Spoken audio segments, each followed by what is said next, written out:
Buenos días, chicos, ¿cómo están?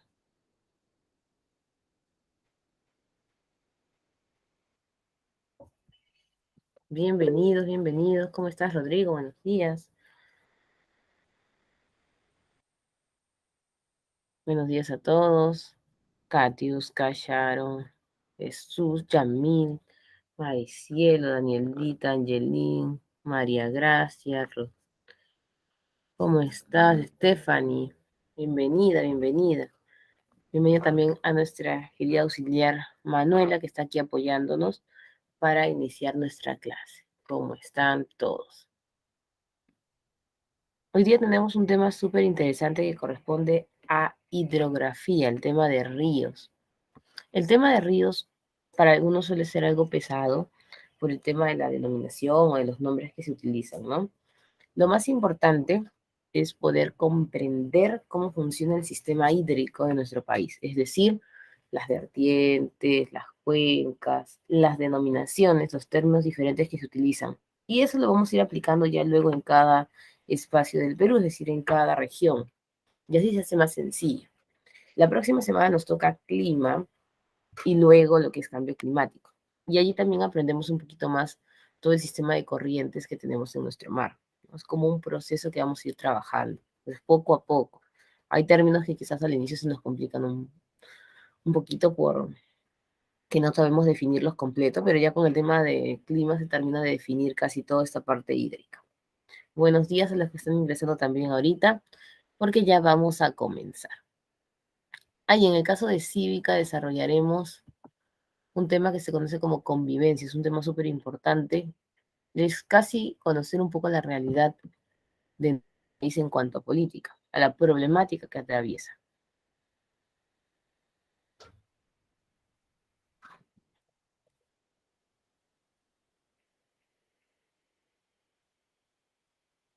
Muy bien, empezamos entonces. Hidrografía, vamos a trabajar lo que son las nociones básicas, que son las definiciones, trabajaremos también el tema de las vertientes, ya vamos a aprender qué es en sí una vertiente, cómo se clasifican las vertientes en nuestro país, el mar peruano, sus corrientes y características, el tema también de los glaciares, de la gestión de riesgos, ¿no?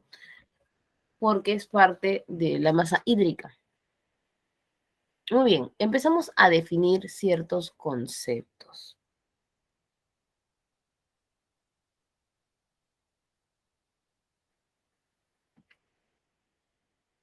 ¿Qué es el agua?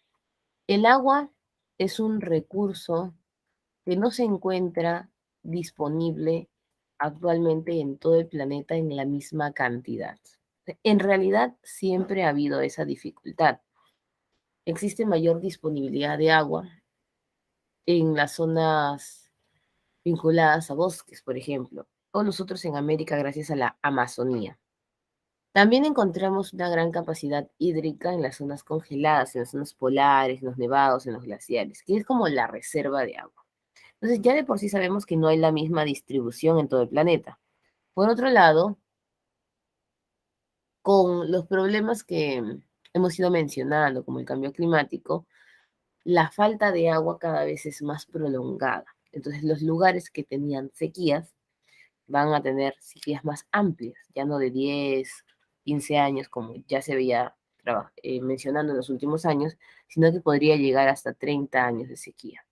Entonces, la problemática de la disponibilidad hídrica cada vez es más grave. El agua, como tú sabes, es un recurso indispensable. O sea, agua no vas a encontrar como un recurso que se pueda cambiar por otro. Incluso, ¿no? Cuando tú tienes sed, tomas agua. Y si tomas una bebida adicional o en reemplazo de esta, tú sabes que esta bebida también tiene agua. Entonces, no podías desarrollar la bebida azucarada si no tuvieses el agua como base.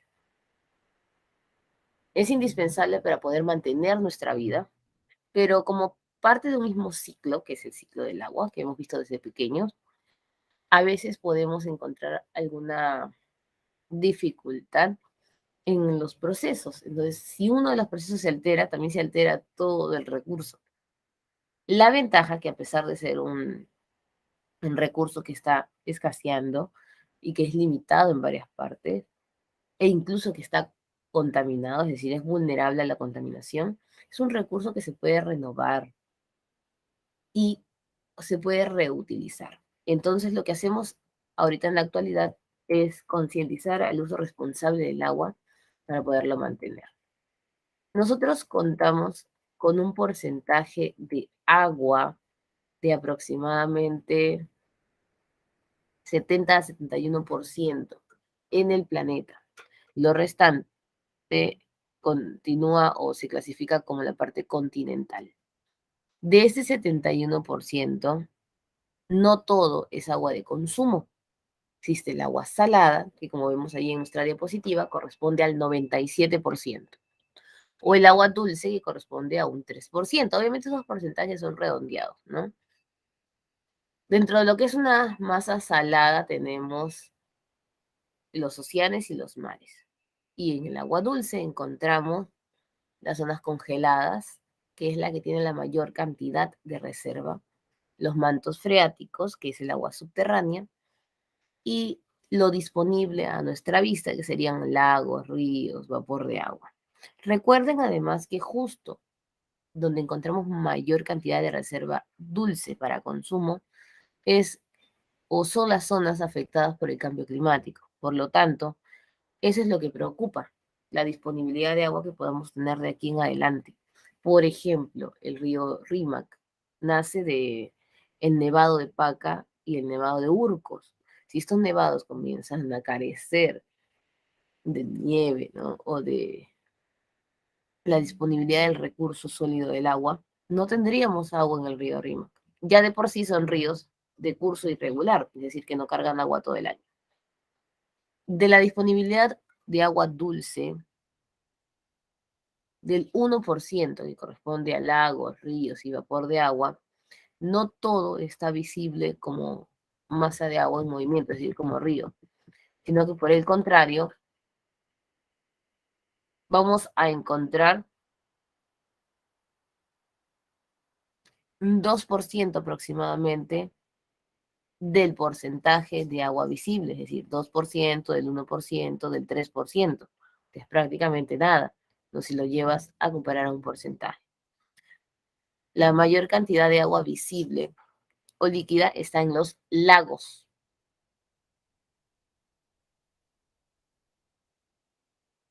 ¿Quién estudia todo lo que estamos mencionando ahorita? Es la hidrografía y la hidrología. La hidrología es de ciencias naturales. La hidrología nos habla de las características del recurso, mientras que la hidrografía de la distribución del recurso en la masa continental. La hidrografía más que todo trabaja lo que es la masa continental y específicamente nosotros abocamos el tema de hidrografía para el concepto de ríos. Muy bien, aquí vamos a hablar de lo que es una vertiente hidrográfica, una unidad hidrográfica y un río.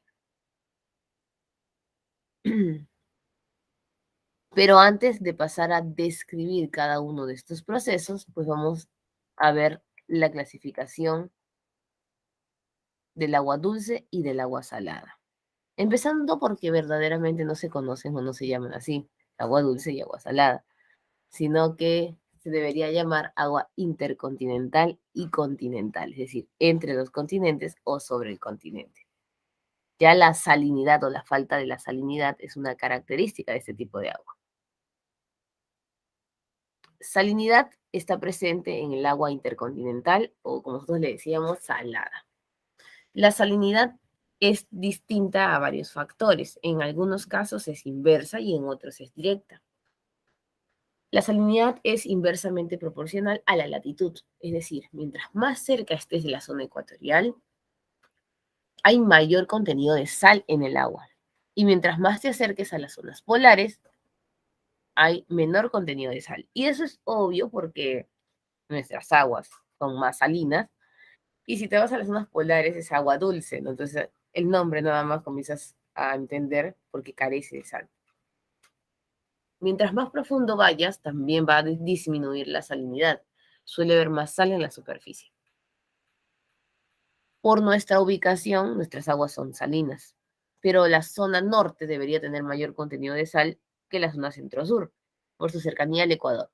La diferencia es mínima, sin embargo, el norte tiene menos que la zona centro-sur, y esto es a causa de las precipitaciones que se presentan en la zona norte. La temperatura va a variar también en condición a la sal, ¿no? Donde hay más temperatura, hay mayor cantidad de sal, eso es directa. Y esa temperatura depende de las corrientes, depende de la profundidad. Nuestro océano Pacífico es cálido, pero nuestro mar, que está dentro del océano Pacífico, es frío a causa de la corriente peruana, que se forma pues en la corriente de vientos del anticiclón del Pacífico Sur. Y el color puede variar según el recurso. Por ejemplo, nuestras playas son verdosas por el contenido del fitoplancton, usualmente. En el caso de las masas intercontinentales, pueden ser océanos o mares. Existe 5 océanos que son distintos entre sí, ¿no? El Pacífico, por ejemplo, es el más grande, es el más profundo, es el que tiene mayor cantidad de recursos. El Pacífico también es el que tiene la zona de volcanes. El Atlántico tiene una dorsal, es considerado el que tiene la dorsal más grande. El Índico es el más contaminado. Y el Ártico y el Antártico son los que conservan las zonas congeladas, especialmente las banquisas, que es el hielo que se forma estacionalmente sobre el océano. En el caso del mar, existen mares mediterráneos y mares epicontinentales. Un mar mediterráneo es un mar cerrado, parece un lago grande. Por ejemplo, el mar Caspio, el mar Negro, el mar Rojo. Nuestros mares son abiertos, como el mar peruano, que se llaman epicontinentales. Por allí se te vendrá a mente el mar Mediterráneo que todos conocemos. Efectivamente, el mar Mediterráneo se llama así por ser el más grande de los mares mediterráneos, es decir, por ser el más grande de los mares cerrados. Debes recordar que todo el conjunto de aguas saladas o intercontinentales siempre va a tener movimiento por acción del viento. O sea, ahí están las olas. Hay olas de oscilación y olas de traslación. Las olas de oscilación son así pequeñitas, ¿no? Y las de traslación son las grandes. Entonces, cuando las personas dicen quiero ir a una playa con olas, creo que se refieren más que todo a ver olas grandes, la traslación, porque olas de por sí siempre van a existir. Y las mareas, que es el volumen de agua que presenta el mar, corresponde más que todo al influjo de la luna. En las noches aumenta la marea. Si la luna está completa, sea nueva o en llena, suele ser la marea más peligrosa que cuando está en cuarto menguante o en cuarto creciente. El agua continental, que es el agua dulce, se clasifica en léntica y lótica, con menos movimiento o con escorrentía. Con menos movimiento es la léntica, que es lago y laguna, estudiada por la limnología, una ciencia auxiliar de la hidrografía. Y la lótica es el agua en escorrentía, que es usualmente el río, ¿no? Que es estudiado por la potamología. Los lagos pueden diferenciarse por su origen, usualmente el origen es por temas distintos de erosión, y las lagunas por la forma que puedan tener. Es así que nosotros tenemos, por ejemplo, en la selva, lagunas en forma de herradura, o típicas o cochas. Muy bien. Ahora, existe el famoso ciclo del agua. Yo sé que todos recordamos nuestro ciclo del agua desde que estamos pequeñitos, pero vamos a acompañar esta parte con un video muy didáctico donde incluso nos va a acentuar esto de los porcentajes del tipo del agua, del tipo de agua, perdón. Terminamos estos procesos introductorios y pues vamos luego a empezar a definir los distintos términos que tiene lo relacionado con el río, ¿no?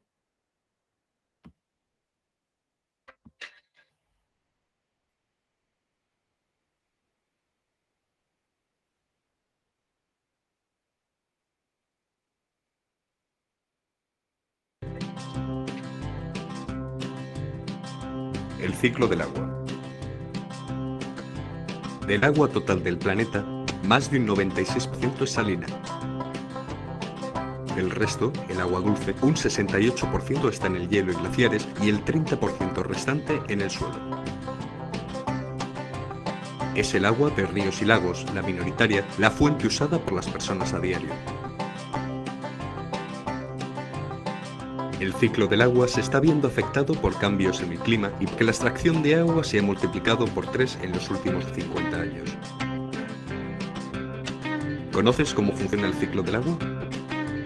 El agua de la Tierra se distribuye en océanos, continentes y atmósfera, en los que hay cambios y una circulación continua. Esta circulación es el llamado ciclo del agua o ciclo hidrológico.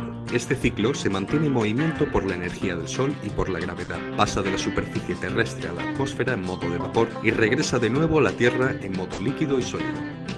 De la superficie a la atmósfera lo hace en forma de vapor de agua por evaporación, ya sea directa, transpiración de plantas y animales o por sublimación.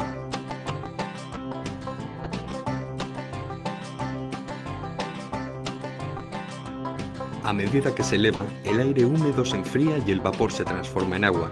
Es la condensación, las gotas se juntan y forman nubes. Estas gotas se van uniendo en gotas mayores y continúan enfriándose. Esto da paso a que se precipiten en la superficie, de forma sólida o líquida. Tras caer, se produce la infiltración, cuando el agua penetra a través de los poros del suelo y de allí vuelve a evaporarse por la transpiración de las plantas o se incorpora a acuíferos. La escorrentía es cuando el agua se desliza por la superficie del terreno, haciéndolo también en circulación subterránea. En el caso de nieve y granizo, pasan a estado líquido mediante la fusión. Una vez encuentra el agua en la superficie, comienza de nuevo el ciclo hidrológico.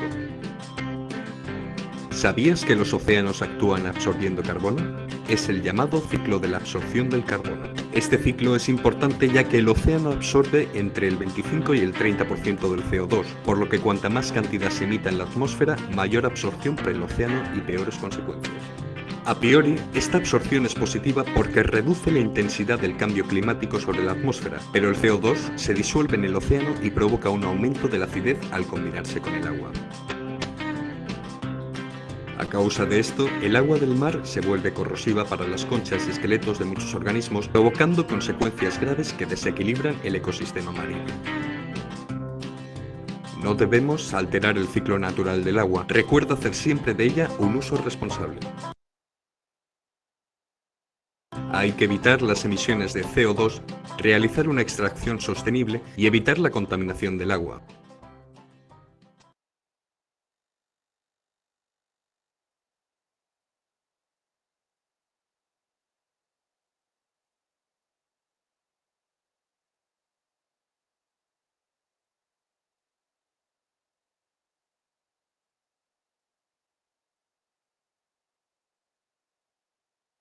Muy bien, chicos. Continuamos entonces, ya habíamos puesto esta parte introductoria. Recuerda que quien se encarga del estudio del agua en nuestro territorio peruano es la Autoridad Nacional del Agua, ANA, que le pertenece al Ministerio de Desarrollo Agrícola, ¿no? O Ministerio de Agricultura, como siempre se le ha conocido. Trabaja mancomunadamente con los ministerios de Agricultura, directa, o sea, con las otras entidades de su mismo ministerio, con Ambiente, Vivienda, Energía y Minas, Producción y Ministerio de Salud, porque son los diferentes ministerios que disponen de este recurso, sea para actividades económicas o para el uso directo de la población. Por lo tanto, todos trabajan mancomunadamente para ver el tema o evitar el tema de la contaminación. La Autoridad Nacional del Agua se encuentra en todo nuestro territorio. Se llama ANA para todo el Perú. Se le conoce como Autoridad Administrativa del Agua en el ámbito regional y se le conoce como Autoridad Local del Agua en el ámbito, obviamente, local. Luego vamos a pasar a analizar los distintos términos relacionados con ríos. Un río es una corriente natural de agua. Este río tiene un conjunto integrado de ríos que ingresan o salen de él, que van a formar pues un sistema de cuenca, ¿no? El conjunto de cuencas o el conjunto de ríos van a formar una unidad hidrográfica y el conjunto de unidades hidrográficas forman una vertiente hidrográfica. Lo primero que vamos a hacer es aprender las partes del río. Vamos a ver la siguiente imagen.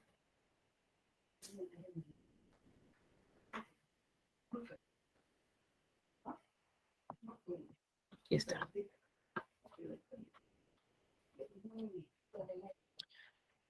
Hay un origen y un final para todo. En este caso, los ríos también tienen su origen y tienen su final, ¿no? La parte inicial se conoce como naciente y origen. La naciente es donde se forma el río. Entonces, para recordar la naciente, necesitas tener en mente las distintas cadenas montañosas de nuestra cordillera de los Andes. La línea amarilla hace referencia a la cadena occidental, la cual estaba más cerca a la zona de la costa. La línea verde oscuro hace referencia a la cadena oriental, la cual estaba más cerca a la zona de la selva, la Amazonía. La verde claro hace referencia a la cordillera subandina, la que estaba cercana a Loreto y Ucayali. Y la línea marrón hace referencia a los valles interandinos. Las bolitas negras hacen referencia a los nudos, nudo de Pasco y nudo de Vilcanota. Y la zona plumita o gris hace referencia a la parte final de la cordillera occidental y oriental. Para ser exactos, la zona de conos volcánicos que tiene la cordillera Chila-Ampato, Barroso y volcánica, y la zona de Carabaya, ¿no? Cuando hicimos cadenas, yo les dije que eso es muy importante a la hora de entender ríos. Esta masa celeste hace referencia al Titicaca.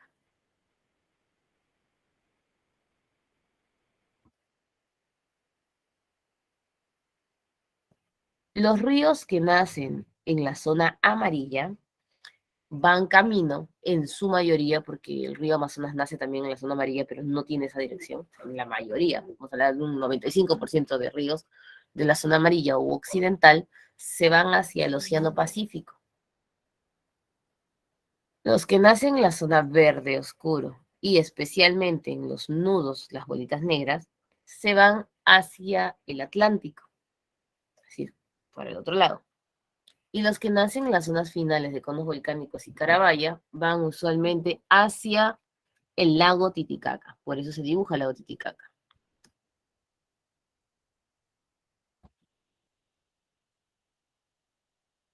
Estas tres zonas mencionadas, la zona amarilla, la zona verde y la zona sur, hacen referencia a tres vertientes. Todavía no te compliques mucho en qué es una vertiente, pero ya sabes que es el conjunto de cuencas y las cuencas del conjunto de ríos. Ahora te voy a explicar con más calma qué es una vertiente. Esa es la naciente. Ahora, el origen corresponde usualmente a de dónde sale el agua, ¿no? De dónde encontramos este recurso. Hay una divisoria de aguas. Se le llama divisoria de aguas porque es la zona de glaciares, de nevados, de donde discurre el agua para formar varios ríos, no solamente uno. Es un conjunto de ríos cercanos. El origen puede ser glacial, nival, lacustre o pluvial, es decir, hielo, nieve, lago o lluvia.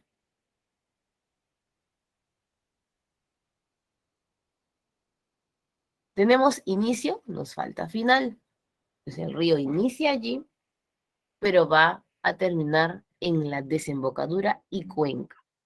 La desembocadura responde a la forma en la que termina un río. Un río puede terminar en una delta, como una mano que se abre, o en un estuario. Como ustedes saben, el único río en delta del Perú es el río Tumbes.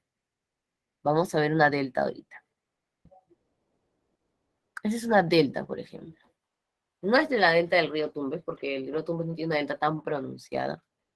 Entonces, mira, un río grande que se apertura formando pantanitos. Se parece a la terminación en estuario, que es un chorro de agua, porque todo río al final se va a ramificar, pero la ramificación en estuario es solamente donde estás viendo la caída del agua, es muy pequeña. Esto es todo un territorio, por ejemplo, en el caso de nosotros es toda la zona norte, ¿no? Que está formado con esteros. Por eso que la delta es como pensar en una mano y el estuario es como un chorro de agua.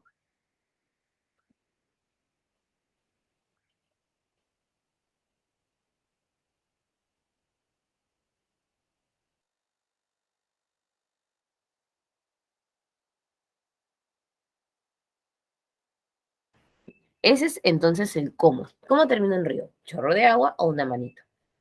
Y la otra pregunta es, cómo termina un río. Perdón, es dónde. ¿Dónde termina un río? En el océano, en el mismo continente o el río se evapora. Entonces, cuando un río termina en un océano o mar, se le llama exorreico. Cae del continente hacia el mar. Exo es fuera. Cuando termina dentro del mismo continente, usualmente en lagos y lagunas, es endorreico. Y cuando se evapora y se vuelve agua subterránea, le dices arreico, ¿no? Se filtra. ¿Por qué hay una palabra reica y una palabra criptorreica? Es que ahora se hace distinción en el río que se evapora y desaparece, o en el río que viene como agua subterránea y avanza hacia el final, hacia el océano, pero por debajo. Entonces, arreico es el que va por agua subterránea, pero llega a evaporarse, y criptorreico es el que tiene camino hasta el final. Esta palabra o esta pregunta, ¿dónde? Se responde como cuenca. Cuenca exorreica, cuenca endorreica o cuenca reica o criptorreica.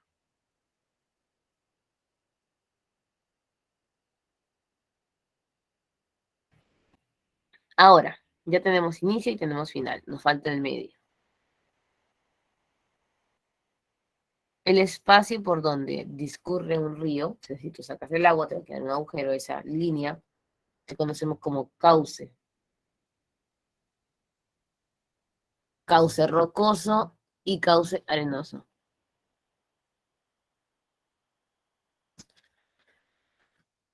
La mayoría de ríos en el Perú son rocosos, ¿no? Solo algunos poseen arena, especialmente en la selva, de ahí los nombres de sus relieves de playa, barrial, barrial, y todos eran pues zonas arenosas. El contenido de agua se le llama caudal, cuánta cantidad de agua tiene, es el volumen. Si está el caudal en aumento, es decir, llenando todo el río, toda la capacidad del cauce, se le llama crecida, etapa de crecida.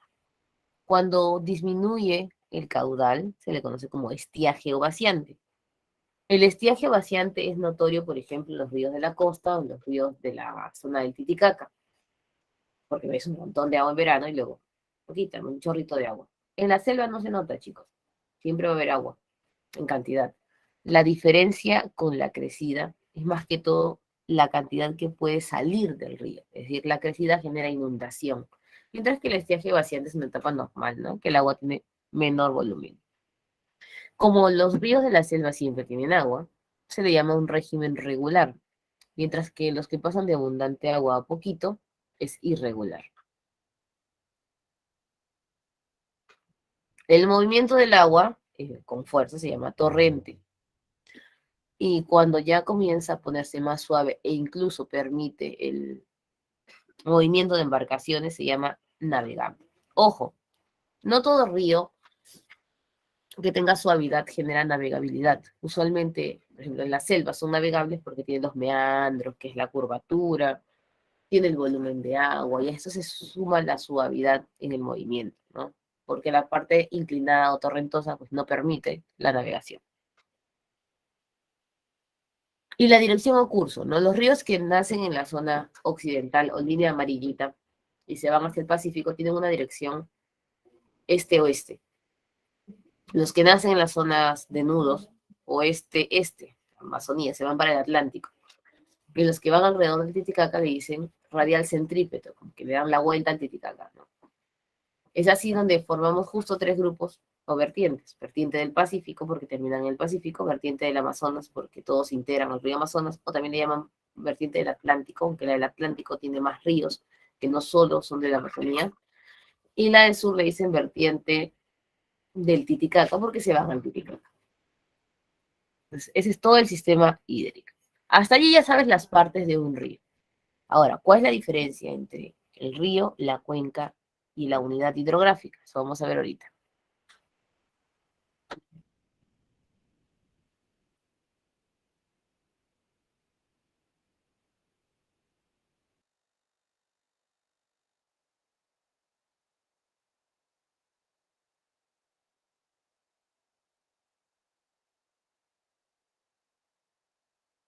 Muy bien. Tenemos aquí en la esquinita Lo mismo que acabamos de analizar, las partes de un río. Ahora nos vamos al segundo. Esta hojita. Esta hojita es una unidad hidrográfica, ¿correcto? Una unidad hidrográfica es el conjunto de ríos y cuencas. Para eso tenemos que entender que es una cuenca y que es una diferencia con un río. Esta es la divisoria de aguas, la zona donde aparecen varias masas de agua, los ríos.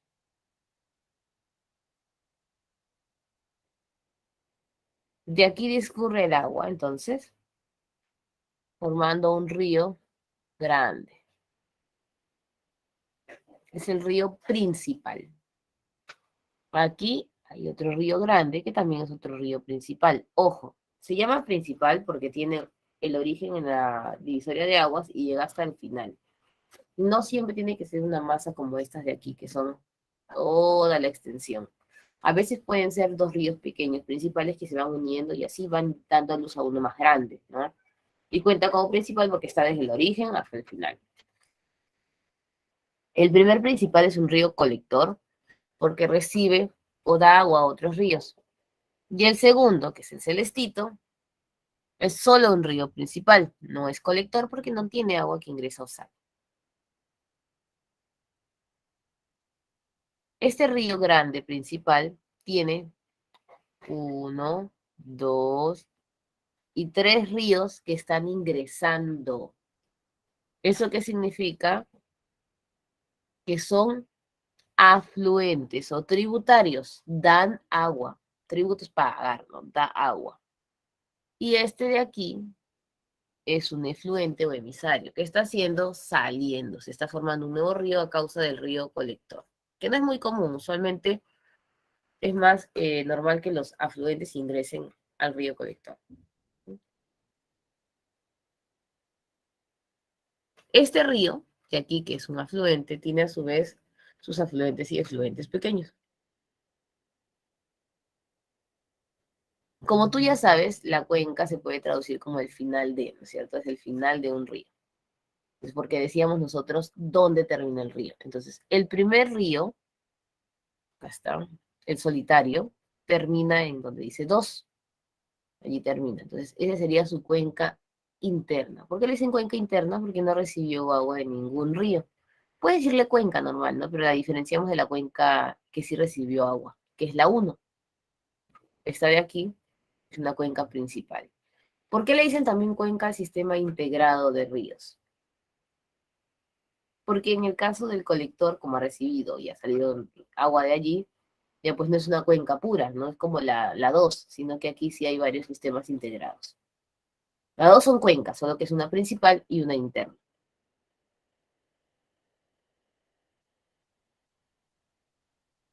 El 6, 5, 4 y 3 se le llaman subcuencas, es decir, son ríos auxiliares o secundarios del principal. Y el 8, 7, que ahí están denominados, y los otros que faltan denominar son microcuencas, o son más chiquititos todavía. Cada río es cada rayita, cada flechita. Entonces, cada flechita forma una subcuenca de una cuenca grande. Por ejemplo, 4 y 5 está como que la integración del río en el medio, ¿no? Aquí. Pues esto también forma como que una especie de confluencia. El río llega a otro. Aunque las verdaderas confluencias más que todo son cuando se unen un río con otro río grande y dan a luz a uno nuevo. Todavía no te voy a explicar lo que es una intercuenca. ¿Ok? Vamos a dejarlo ahí todavía. Ahora, si cada hoja es una unidad hidrográfica porque está definida por una misma montaña que forma agua y esa hoja viene a ser el límite o divisoria de aguas, si yo tengo tres hojas o unidades hidrográficas que miran hacia el mismo lugar, forman una vertiente. Y las otras dos que miran hacia el otro extremo forman otra vertiente. Si tú recuerdas lo que hablamos aquí en cuanto a las direcciones, todos los que miran hacia la dirección este-oeste forman una vertiente, la del Pacífico. Todos los que miran oeste-este, otra vertiente, la del Amazonas. Y todos los que están alrededor del Titicaca, otra vertiente que es la del Titicaca.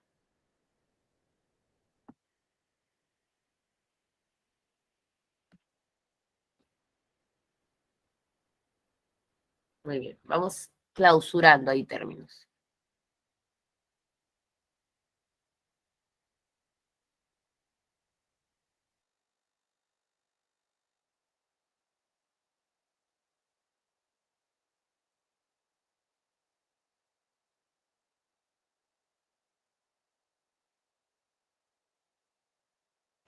Aquí tenemos el río Rímac, el río Chillón, el río Lurín. Son cuencas. Ya sabes que es una cuenca, es un río, integrado con otros ríos. El río Lurín parte desde aquí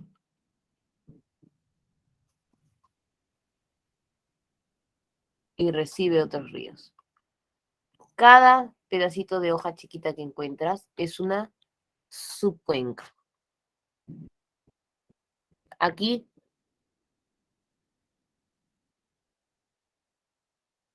Rímac, acá está elevado, baja, se integra, sigue.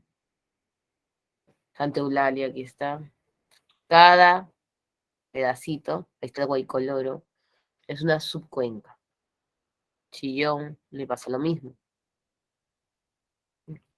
Y forman, le dicen acá, una intercuenca, porque es la unión de unidades hidrográficas, ¿no? Porque estas cuencas son aisladas, ¿no? Es decir, no tienen varios ríos o varias cuencas, en el caso de la costa, las unidades hidrográficas.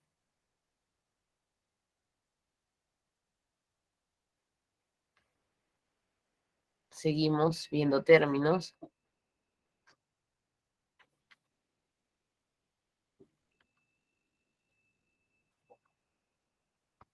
Por ejemplo, aquí cada montañita simboliza una unidad hidrográfica y cada flechita simbolizaría una cuenca. Entonces, 1, 2, 3 son 3 unidades hidrográficas que miran hacia el mismo lugar. Forman cada cuadrado amarillo o cada rectángulo una vertiente. Son 2 vertientes, cada vertiente tiene 3 unidades hidrográficas y cada unidad hidrográfica tiene mínimo 2 cuencas y hay 2 unidades con una sola cuenca y una con 3 cuencas. Obviamente cada cuenca se va a dividir a su vez en diferentes afluentes y efluentes y ríos principales. Y para cerrar conceptos, tenemos la siguiente imagen, que parece un árbol genealógico, ¿no? Pero vamos a simbolizar que cada nombre de persona es un río, para no estar pensando en ríos con nombres complicados. Por ejemplo, Teresa y Juan se unen formando a Rodolfo. Teresa y Juan son 2 afluentes que llegan y forman un nuevo río, es una confluencia fija. Como los dos son importantes, no se llama el siguiente Teresa ni Juan, sino cambia de nombre y se llama Rodolfo. Rodolfo se une con Julia y forma José. Entonces, José es la cuenca principal. No nace como José desde el inicio, pero todo el sistema de confluencias da a luz a José. Entonces, José es como que el básico. María simboliza un efluente porque, mira, primero dio agua a Julia y ahora está sacándole agua. Efluente saliendo. Para unirse con otro río. Y listo. Aquí están los términos. Ahora sí creo que es más fácil poder entender esta PPT, ¿no? Vertiente hidrográfica, conjunto de unidades, unidades es cada hojita, río principal, cada espacio es una subcuenca, y cuando hay una pequeñita, una microcuenca. Muy bien. Y el río es cada rayita, con sus partes. Como ya hemos visto, el Perú tiene 3 vertientes, vertiente del Amazonas, vertiente del Pacífico y vertiente del Titicaca. 84 cuencas, 62 cuencas y 13 cuencas. En valles es menor, por ejemplo, el Amazonas tiene 45 valles, el Pacífico 53 valles y el Titicaca 9 valles. Vamos a empezar ahora por la vertiente hidrográfica del Pacífico. Pero antes de analizarlo por separado, vamos a ver lo mismo, o sea, el mismo cuadro inicial de cada vertiente, pero unificado en este cuadro. ¿Para qué? Porque a veces es más sencillo para todos hacer una visión global de lo que vamos a estudiar. Es similar al cuadro que tienes en tu separata, ¿no? Son tres las vertientes entonces. La vertiente del Pacífico es considerada la más poblada, porque casi todo está con viviendas. La del Amazonas es la más extensa y la del Titicaca la binacional, porque integra Perú y Bolivia, como es el lago Titicaca también, ¿no? Su origen de los tres es de deshielo, de glacial. Los tres tienen lluvia también como origen, pluvial. La diferencia entre Amazonas y Pacífico es que ellos tienen origen de nieve y el Titicaca no. Y adicional, el Amazonas tiene origen lacustre, del lago. ¿Por qué el Titicaca no tiene origen lacustre sino un lago? Porque los ríos, principalmente en el Titicaca, llegan al Titicaca, no es que nacen ahí. Solo hay un río que nace en el Titicaca. La naciente, Pacífico, cadena occidental, Amazonas, nudos, y el Titicaca, las cordilleras del sur, de la occidental y de la oriental.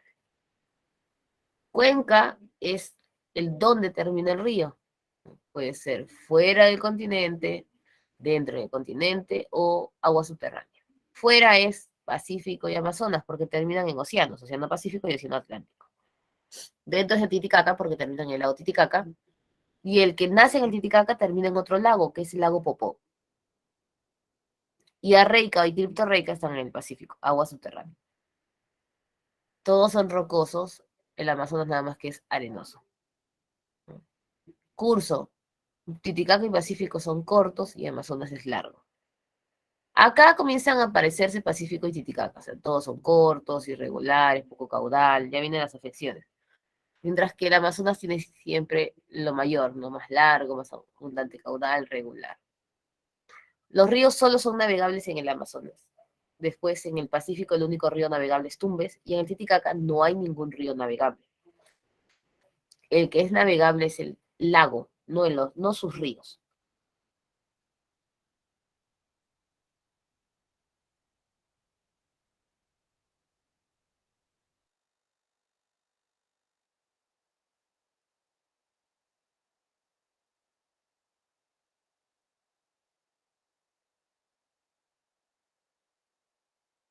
Muy bien, ahora sí, pasamos a analizar, que es lo mismo como les digo, ¿no? Lo que está aquí es lo que estaba comparado. La vertiente hidrográfica del Pacífico pues tiene ríos importantes, todos para nuestro desarrollo local, poblacional, pero también para el tema de actividades económicas. Sarumilla, Tumbes y Chira son tres ríos que nacen en la zona de Ecuador. Viajan hacia el Perú, pero su origen es en cordillera ecuatoriana. Primero está el Sarumilla. Sarumilla es conocido como el río más boreal del Perú, es decir, el que está más pegado hacia el norte. Es también el río intermitente porque, como todos los ríos, es irregular, pero suele incluso no ser ni siquiera regular en la temporada de verano. Es una talweg. Cuando te digan talweg significa frontera natural. O sea, sirve como punto medio entre Perú y Ecuador. Tiene su origen en la cordillera Tahuín de Ecuador y desemboca en la zona de la frontera, justo en la boca de Capones.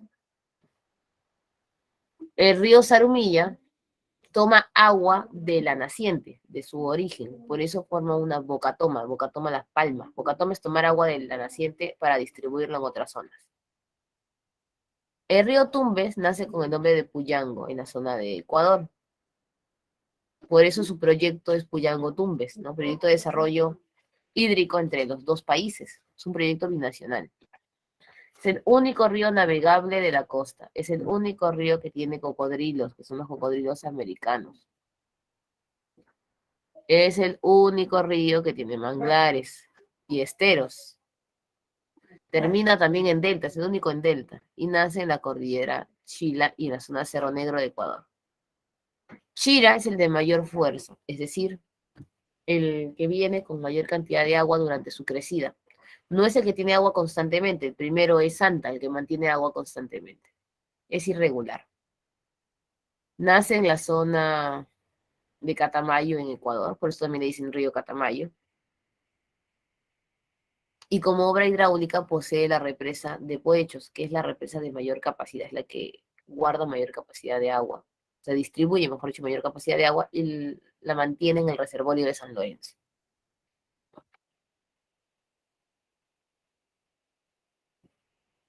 Chancay es considerado el río de arroz, de azúcar, es el que tiene más canales. Un canal usualmente es como que una tubería para llevar agua, ¿no? Pero esos canales que tiene Chancay son canales naturales, son los ríos que se van dividiendo de Chancay, que se han transformado como zona agrícola. Tienes el canal de Taimi, el río Lambayeque y el canal del río Reque. Aquí encontramos el reservorio de Tinajones. Jequetepeque es el valle más arrocero. Nace en la zona de Cajamarca. Por lo tanto, necesita bastante agua porque es una zona irregular para la producción de arroz. Así que se va a guardar en uno de los reservorios que tiene mayor capacidad, que es Gallito Ciego. Y el río Santa es como un río de la selva. Es un río longitudinal, es un río regular, es un río de abundante caudal. Tiene todo lo de un río de la selva. La única diferencia es que no es navegable. Todos los ríos de la selva son navegables. Entonces, en Santa se utiliza más que todo como reserva hídrica. Le presta agua a varios ríos, especialmente en el proyecto Chavimochic-Chineca, Chavimochic para la libertad y Chinecas para Ancash. El río Santa es adecuado para el canotaje, con su origen en la laguna de Acuash.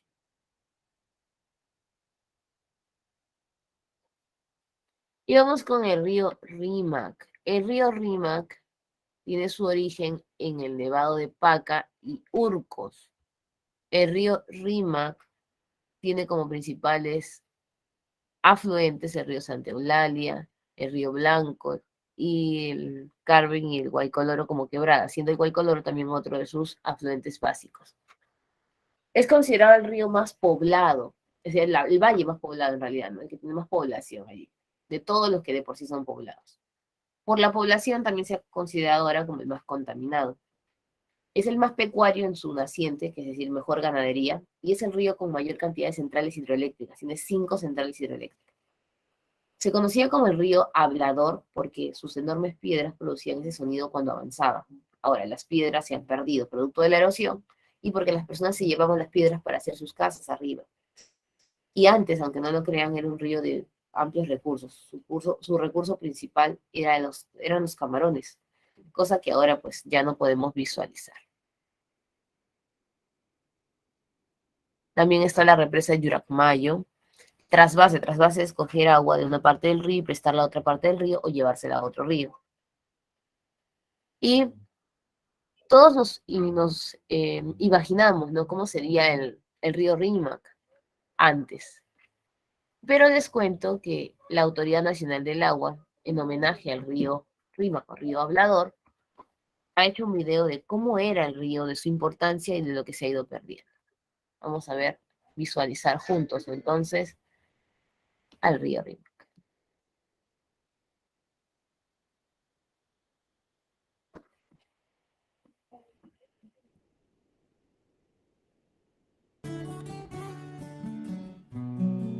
Rímac, historia del río Hablador. El río Rímac y Lima prehispánica.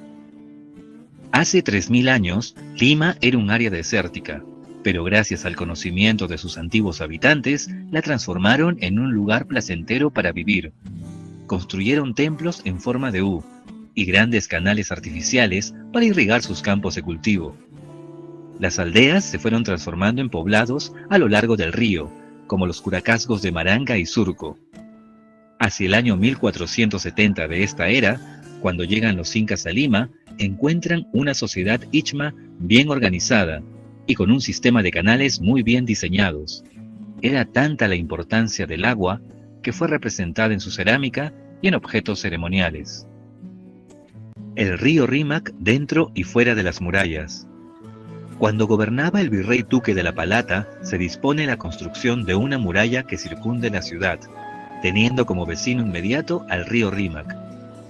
Terminada la obra en 1687, la pared colindante con la ribera del río era una verdadera muralla. La misma protegía la ciudad de las avenidas estacionales del río, sobre todo durante el verano, meses en que el río se cargaba producto de las lluvias en la sierra. Su caudal era tan fuerte que hacia 1620 el cronista Pedro León Portocarrero afirmaba que este era un poderoso río. El agua del Rímac y el fenómeno El Niño.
Muy bien, chicos, continuamos. Viene el río Ica. El río Ica es considerado un río arreico. No es el único. El río Piura también es arreico. Y el río Caprina, que está en la zona de Tacna. El río Ica es importante por el sistema Choclo-Cocha, que se encarga del abastecimiento de agua a este río desde el río Pampas. Porque recuerda que es la zona de la vid, es el valle de la vid, entonces necesita agua constante y Pampas le presta agua al río Ica a través de este sistema. Luego vienen los ríos que están en la zona de Arequipa, como curso principal: Ocoña, Majes, Chili y Tambo. El río Ocoña es importante por su nacimiento y formación del Cotahuasi, del cañón del Cotahuasi, desde la zona del Nevado Solimana. Luego tenemos el Majes, que también es parte de este sistema de profundidades como la formación del Colca, el Valle del Colca, pero principalmente el Majes es la mayor cuenca colectora. O sea, no es el río más largo, sino es el río que recibe más ríos y se hace más grande. Esa es una cuenca colectora. Chile es el principal río de Arequipa con la formación de energía, ¿no? Tiene su central hidroeléctrica Charcanibe, una de las más importantes para el sur. Tambo sí es el río más largo, o sea, la rayita más larga de agua. Ese es Tambo. Y Caprina es el agua arreica, ¿no? Agua subterránea, en la zona de Tacna. No es el más austral en realidad es el Locumba. Luego tenemos la vertiente hidrográfica del Amazonas. Ya hemos hablado de sus características. Aquí vemos, mirad, todo ese sistema pasa por diferentes países. No es la misma cantidad de países que la Amazonía. O sea, la Amazonía como superficie boscosa abarca todos los países de Sudamérica menos Chile, Argentina, Paraguay y Uruguay. Mientras que como superficie hídrica no abarca Guyana, Guyana Francesa y Surinam. En el Perú vamos a encontrar unidades hidrográficas. Una unidad hidrográfica, ya sabes tú, es el conjunto de cuencas. Está la unidad hidrográfica del río Purus, la zona de Alto Purus, con un número amplio de comunidades nativas, igual que la zona del Yurúa, las dos como frontera hacia Brasil. El río Marañón tiene también un conjunto de cuencas importantes. Ahí está el Guallaga, que es la más larga o el valle más largo de la zona amazónica. Y el mismo río Marañón, que es considerado el río más interdepartamental, es decir, que viaja por la mayor cantidad de departamentos. Además, es el que tiene la mayor cantidad de pongos.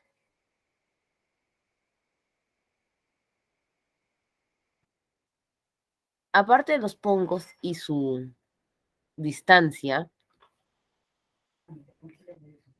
también es súper importante porque el Marañón forma el río Amazonas conjuntamente con Ucayali. Muy bien, seguimos. Ya tenemos la del río Marañón, la del Purus, la del Yurúa. Vamos con Ucayali, que es el otro extremo. Ucayali es el sistema de confluencias más importante que se encuentra en el Perú. El río Apurímac y Mantaro forman el río N. Recuerda que es Brain, valles de los ríos Apurímac, N y Mantaro, ¿no? Apurímac y Mantaro forman el N. N con Perene forman el río Tambo. Tambo con Urubamba, Ucayali. Ucayali es considerado el río más largo. Si te preguntan cuál es el río más largo del Perú, tú no respondes Amazonas, tú dices Ucayali, porque Amazonas es de todo el mundo. Y además que su extensión no solamente es en nuestro territorio, sino en Sudamérica. Es también el río más navegable. Tiene 80% de navegabilidad el río Ucayali en su curso medio. Vamos a retroceder un poquito para recordar la zona del curso, ¿no? Los ríos tienen tres cursos: curso superior, medio e inferior. Superior es donde se forman y donde tiene esta posición vertical, donde están las centrales hidroeléctricas. El medio es todo el camino y el inferior es cuando ya se acerca a la ciudad.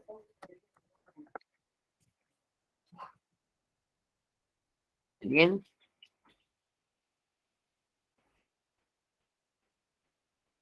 Apurímac es el primero en ser parte de todo este sistema del Amazonas, ¿no? Mantaro es el valle interandino más largo, se parece al Rímac.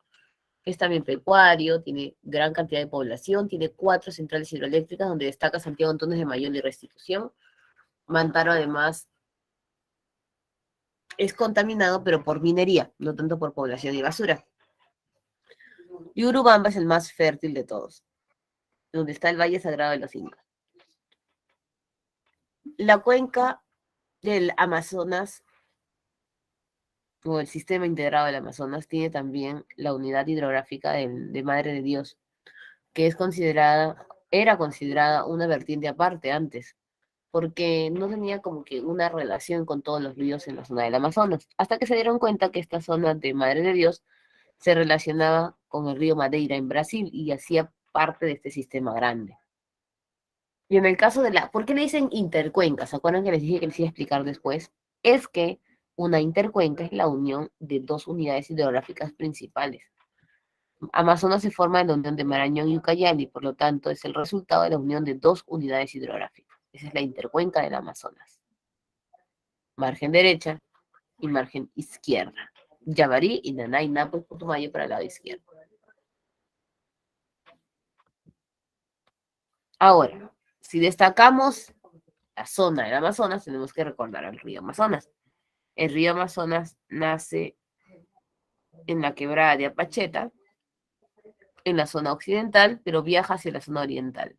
Es el río que tiene más de 25 títulos. Es el más largo, el más profundo, el más caudaloso, el que tiene más afluentes y efluentes.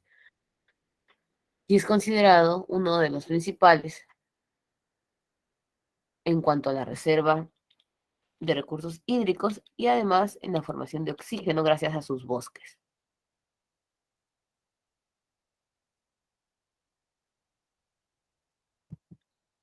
Y en el Titicaca. El Titicaca también tiene 6 unidades hidrográficas, solo que estas unidades hidrográficas son aisladas, solo tienen una cuenca cada uno. El Suches, que es frontera con Bolivia, es Talhues, un río. El Huancané, solitario, otro río. El Ramis es el más largo, el más poblado, es el más contaminado por minería. Se une de la Zángaro y Ayaviri. Y el Zángaro a su vez de Carabaya y Quenamari. El Coata es el que abastece a la ciudad de Juliaca en agua. Se forma en Lampas y el Cabanillas y se encuentra contaminado por el tema de la basura. Y Lave es la unión de Huenque y de la confluencia de Ucayame y Grande. Y Huenque a su vez de Lodiceota y Chua. Y luego está Desaguadero. Desaguadero es el único río que no nace en otro lugar y llega al Titicaca, sino que es al revés. Nace en el Titicaca y se va hacia otro lugar, que es en el lago Popó en Bolivia. Bien, antes de pasar a analizar nuestro mar peruano, vamos a presentar qué es lo que le está pasando a la ciudad de Juliaca por el río Coata. Ojo, que ya esta contaminación está en tratamiento, ¿no? Porque este video que vamos a ver es como un video resumido de hace unos años atrás sobre el río Coata. ¿Qué tal, amigos de la República? Los saluda. Ahora sí.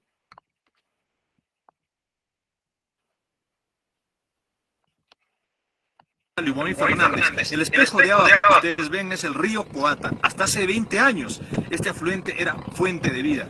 Los niños nadaban, los adultos pescaban y la población en general extraía sus aguas para la preparación de sus alimentos. Sin embargo, hoy es la mayor muestra de contaminación ambiental por la evacuación de las aguas servidas de la ciudad de Juliaca. La República va a surcar este río para ver aguas abajo cuál es la realidad de este afluente que es motivo de controversia y motivo de conflicto social.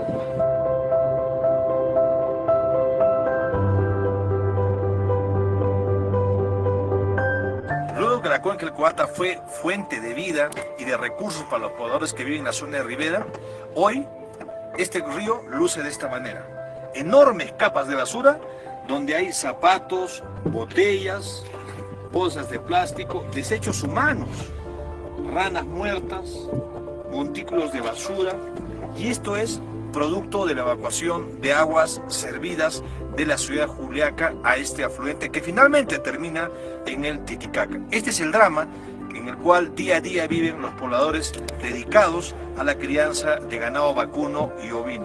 Pobladores han tenido que convivir con esta realidad, pero que se han visto afectados con la muerte de sus animales por el consumo de agua contaminada.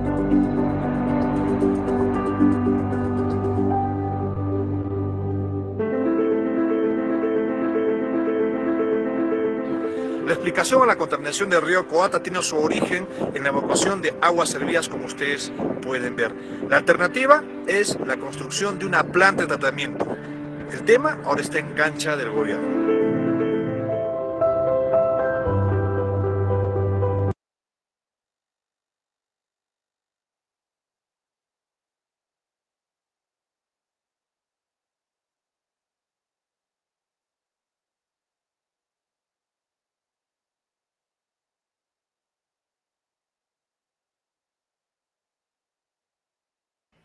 Muy bien. Tenemos ahora el mar peruano o mar de Grau.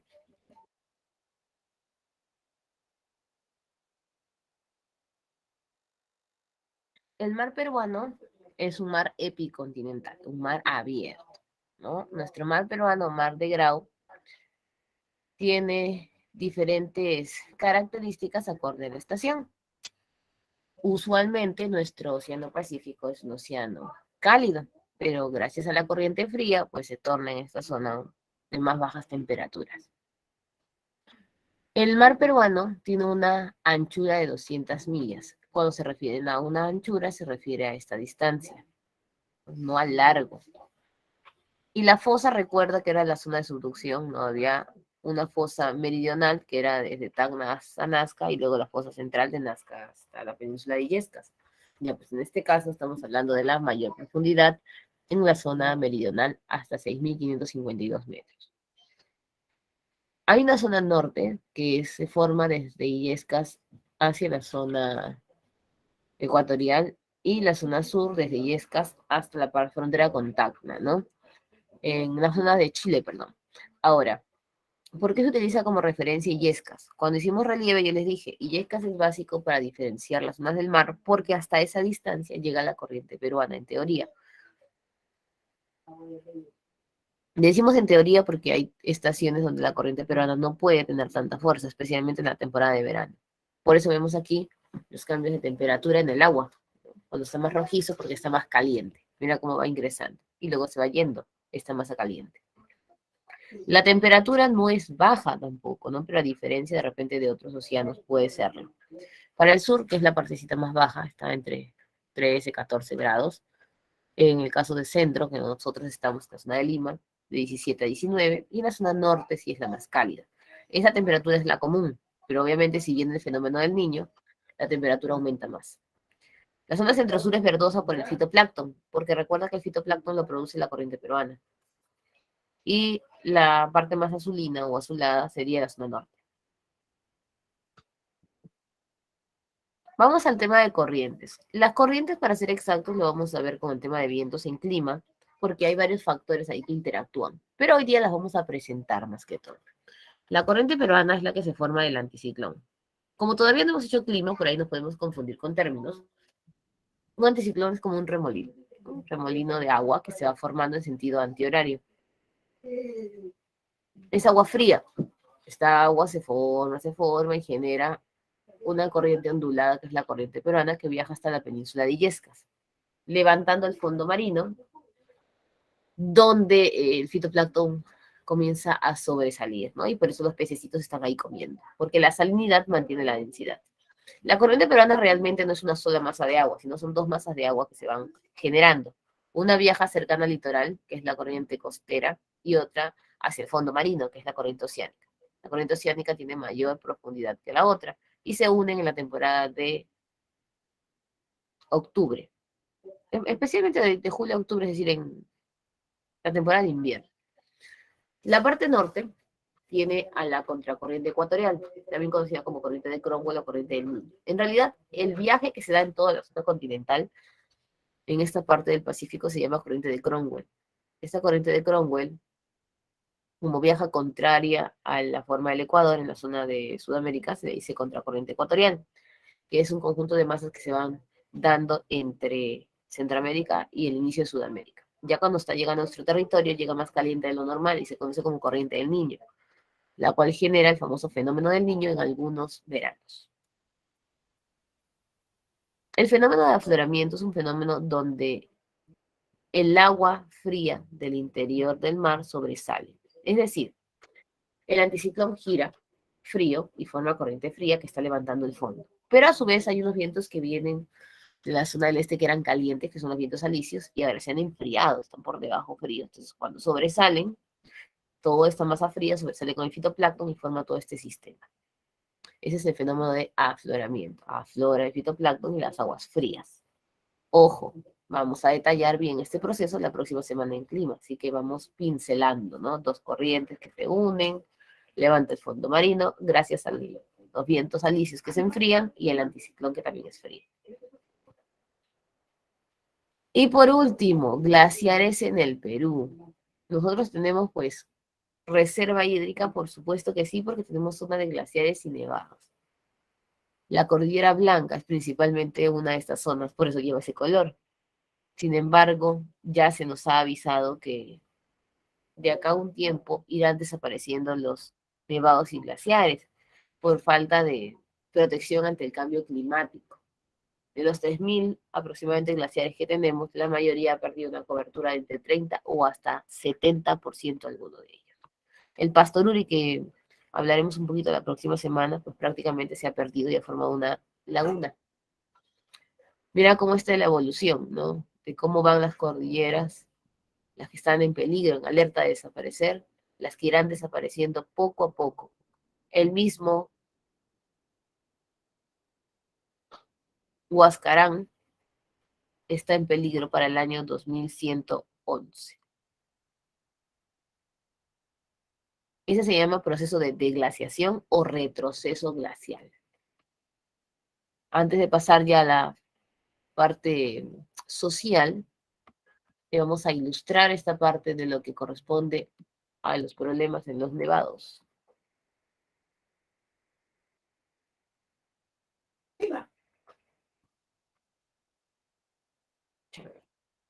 Y con esto ya cerramos este bloque de datos. Este informe es muy bonito, les voy a pasar el link para que ustedes lo puedan ver completo. Nosotros no vamos a poderlo ver completo en clase. Un documental que se dio hace unos años, a inicios de pandemia, sobre la situación de los nevados.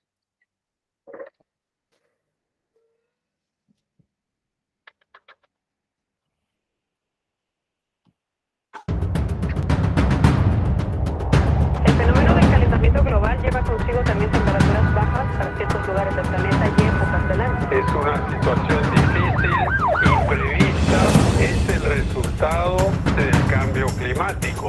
Ya estamos frente a un diagnóstico nacional.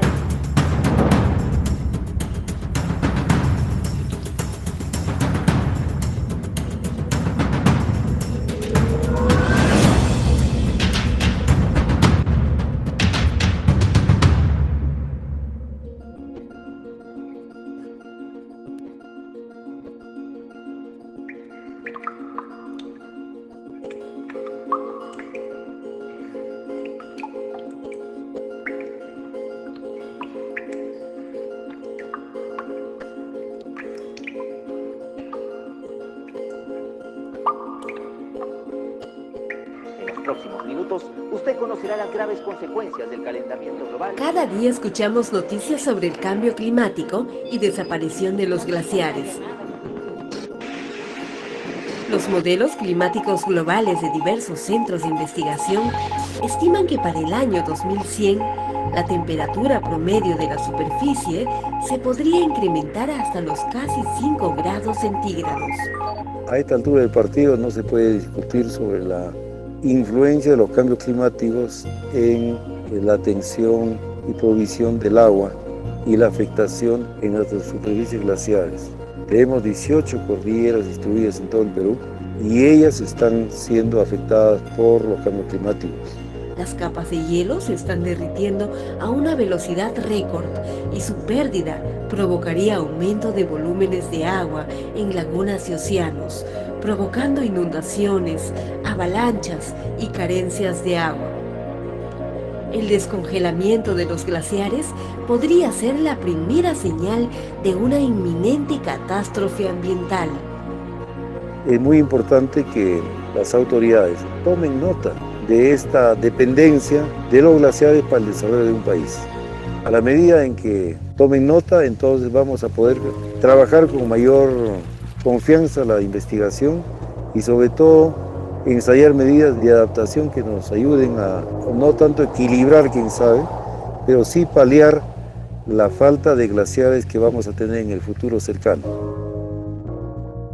En Perú se ha estimado una superficie glaciar de 1.114 kilómetros cuadrados, pero en los últimos 54 años, las 18 cordilleras nevadas han perdido más del 53% de superficie glaciar. La Cordillera Blanca perdió el 38%. La Cordillera Central se redujo en un 63.62%. El Nevado Ampay, el 73%. Y la Cordillera Ampato, algo más del 65%. Cuando desaparezcan las montañas glaciares, podrá haber consecuencias directas para los seres humanos. Un ejemplo claro son las cuencas hidrográficas que alimentan los valles en la zona centro de Perú y abastecen de agua a una extensa y populosa área urbana conocida como Lima Metropolitana. Pero imagínense, 10 millones de habitantes sufrirían lo indecible porque no habría agua suficiente. Pero ahora el descongelamiento de los glaciares ha creado un nuevo tipo de peligro. En algunos lugares, el hielo se ha convertido en agua, formando altos lagos que amenazan los pueblos que se encuentran por debajo. La Cordillera Blanca ha sido uno de los que más ha sufrido la ira de los deshielos. El aumento dramático de sus lagunas se ha vuelto una amenaza mortal a medida que aumentan su volumen. Los peruanos. Muy bien, chicos, vamos a ver hasta allí nada más, que es la problemática. Y ya ahí les he pasado a ustedes el enlace para que vean pues todo lo que estamos tratando de hacer para solucionar estos casos, ¿no? La realidad es complicada porque los nevados pues son la fuente de agua de nosotros, para consumo, para actividades económicas. Si se deshielan, ¿qué podría pasar?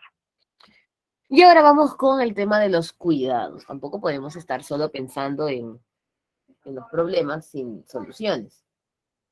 Los dos procesos de cuidado se llaman manejo de cuencas y gestión de riesgos. El manejo de cuencas es el aspecto natural, es decir, más que todo a la protección del recurso, no solamente del recurso hídrico, es decir, no solamente del agua, sino también el tema de los animales y el tema de las plantas. Ahora, el manejo de cuencas hace referencia a planificar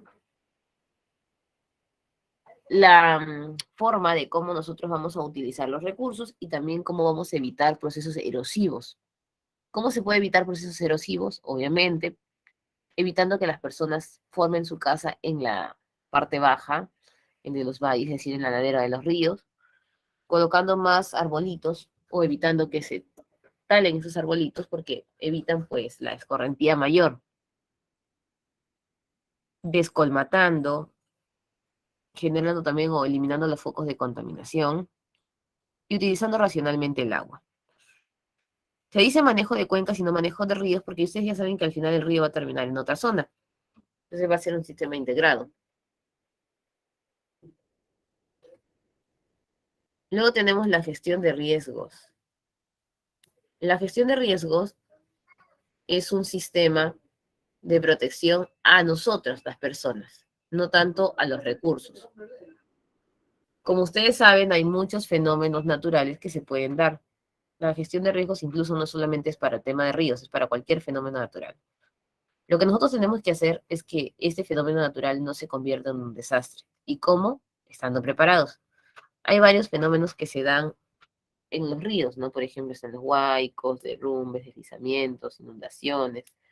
Entonces, ¿cómo prepararnos ante estos fenómenos? Lo que debemos hacer es estabilizar las laderas, construir presas, no tampoco muchas presas porque las presas terminan generando problemas de erosión y afectando el tema de la cuenca. La limpieza del río, la reubicación de viviendas, el ordenamiento territorial y el reconocimiento del riesgo. ¿Cómo reconozco el riesgo? Hay varios términos que se van a relacionar con ello. Ahorita te los voy a enseñar. Igual en cívica, uno de los últimos temas es gestión de riesgos, ¿no? Donde vamos a desarrollar también estos conceptos.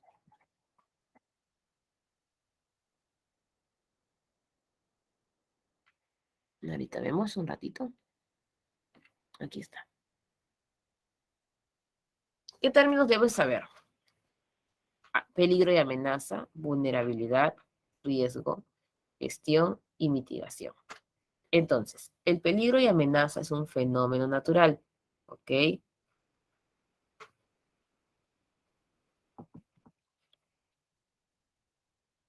¿Por qué está relacionado ahí con un ladrón? Si te das cuenta, cuando tú sales de tu casa y alguien te roba, tú no puedes controlar mucho el hecho de que exista o no un ladrón afuera, pero sí puedes controlar la parte de tu seguridad ante un robo. Igual es fenómeno natural, o sea, siempre va a estar allí, pero nosotros no controlamos el fenómeno, sino controlamos las afecciones que nos pueda dar este fenómeno. Está la vulnerabilidad. La vulnerabilidad es la exposición. Si tú sacas tus cosas frente a un ladrón, te van a robar más rápido. Entonces, si tú sabes que hay un huaico, por ejemplo, o que se va a formar algún fenómeno, y tú estás viviendo en la misma ladera de los ríos, pues prácticamente te estás exponiendo a el riesgo, la posibilidad de pérdida. ¿Qué puedes perder a causa de acercarte al peligro? ¿Qué te puede pasar? La mitigación no es sobre el peligro, la mitigación es sobre el riesgo. Recuerda, no podemos reducir el fenómeno, pero sí podemos reducir sus efectos.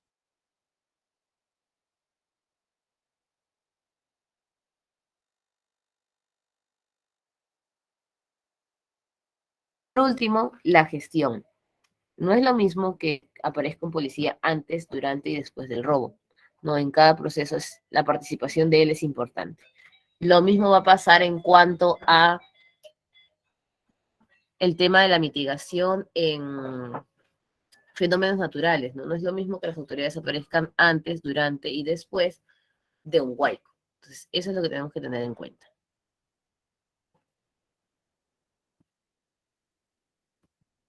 Así que, gestión de riesgos trabaja lo que es el conjunto o formación entre el peligro y la vulnerabilidad, lo que generaría un riesgo. Los peligros no los podemos evitar porque somos una zona altamente peligrosa, expuesta a fenómenos, pero sí podemos evitar la vulnerabilidad y así cada vez más disminuir los desastres.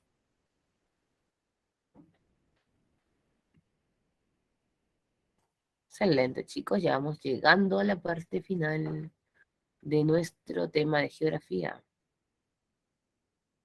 Muy bien. Hasta aquí, chicos. ¿Cómo vamos? Cuéntenme ustedes. ¿Cómo vamos con este tema?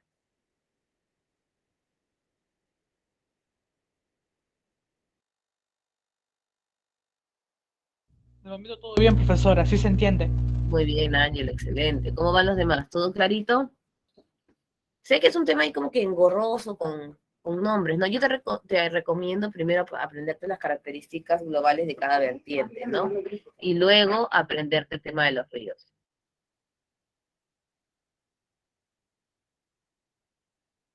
Vamos con el tema de las preguntas. Primera pregunta.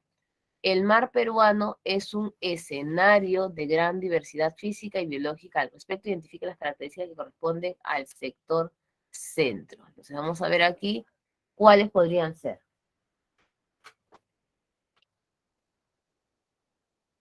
Por baja latitud, sus aguas son de naturaleza cálida. A ver, la pregunta es, ¿todas las aguas del mar son cálidas? No, pues, ¿no? Porque nosotros sabemos que el Océano Pacífico es cálido, pero no lo es necesariamente nuestro mar. Seguimos. El afloramiento es inexistente. Se supone que lo primero que estudiamos en esta zona es el fenómeno del afloramiento, ¿no? Entonces, no podríamos hablar de la ausencia de este fenómeno. Posee alta viscosidad y favorece la flotabilidad del fitoplancton. Se supone que el afloramiento viene acompañado del fitoplancton, así que este sería algo correcto.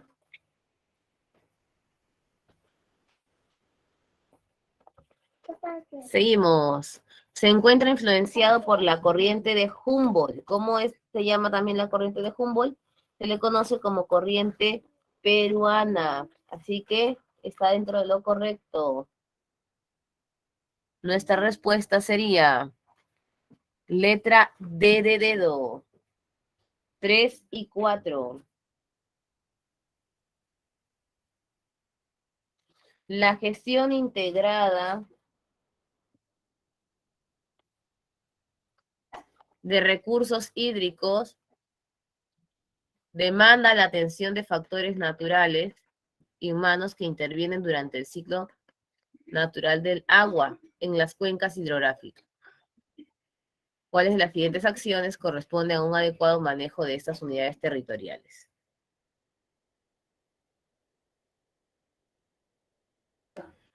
Reubicar a la población que reside en las márgenes de los ríos, ¿es una solución o no es una solución? Por supuesto que sí, evita que la población se afecte. Emprender la reforestación de los bosques de galería. Reforestar, sembrar plantas nuevamente ayuda bastante a evitar la erosión. Incinerar pajonales es hacer incendio, ¿no? Quemar, eso no ayudaría. Fomentar el pastoreo. Pastoreo siempre es animalitos de ganadería. Más animalitos, más consumo del poco pasto que puede haber allí. Letra A. Unimos. Está fácil porque solamente es el río y su obra, ¿no? Represa de Aguada Blanca, Gallito Ciego, Yuracmayo y Tinajones. Entonces, una de las que creo que es más conocida para nosotros es la de Yuracmayo, que la mencionamos siempre por el tema del RIMAC. Entonces ahí está, 1C. Y con eso incluso sería más fácil la respuesta.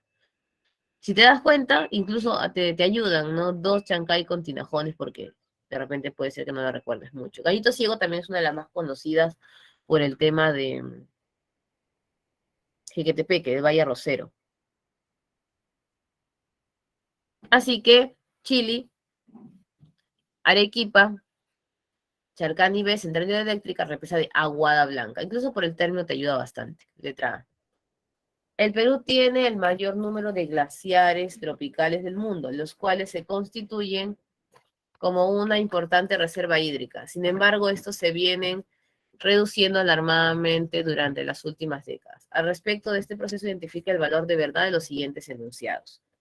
Reduce la capacidad de albedo, favoreciendo el incremento de la temperatura global, el incremento del número de lagunas de la región andina y con ello el riesgo de desastres.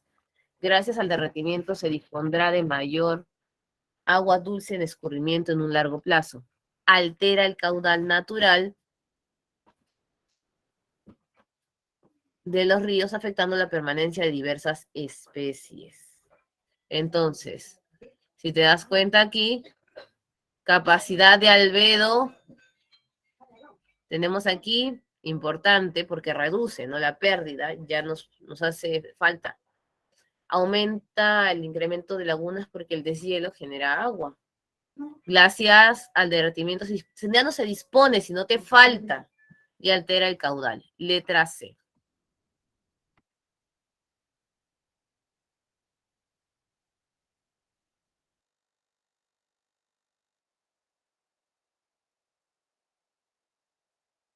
Así sería entonces D, A y C.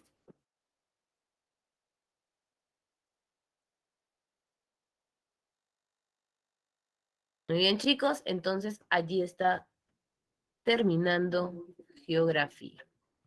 Súper fácil, ¿no? Vamos con cívica. Cívica hoy día también está sencillo, les contaré. Por ahí algunos términos nuevos que aprender, pero es súper, súper fácil. Hoy desarrollamos convivencia democrática y cultura de paz. Problemas de convivencia en el Perú, discriminación, corrupción y delincuencia. Para entender qué significa democracia, debemos comprender algunos elementos básicos de las relaciones humanas. Por ejemplo, el hombre es un ser social por naturaleza. El hombre necesita relacionarse, convivir. El hombre necesita de otros. Ojo, tú puedes decir, yo puedo vivir sola, profesora. Claro, tú puedes vivir solo, sola, normal, pero no vives aislado de las personas, porque así te mudes y estés solo en casa, necesitas a una persona que venda, por ejemplo, en la panadería, necesitas a alguien que te ayude con el recojo de basura, y así vamos a encontrar varias personas que nos apoyen.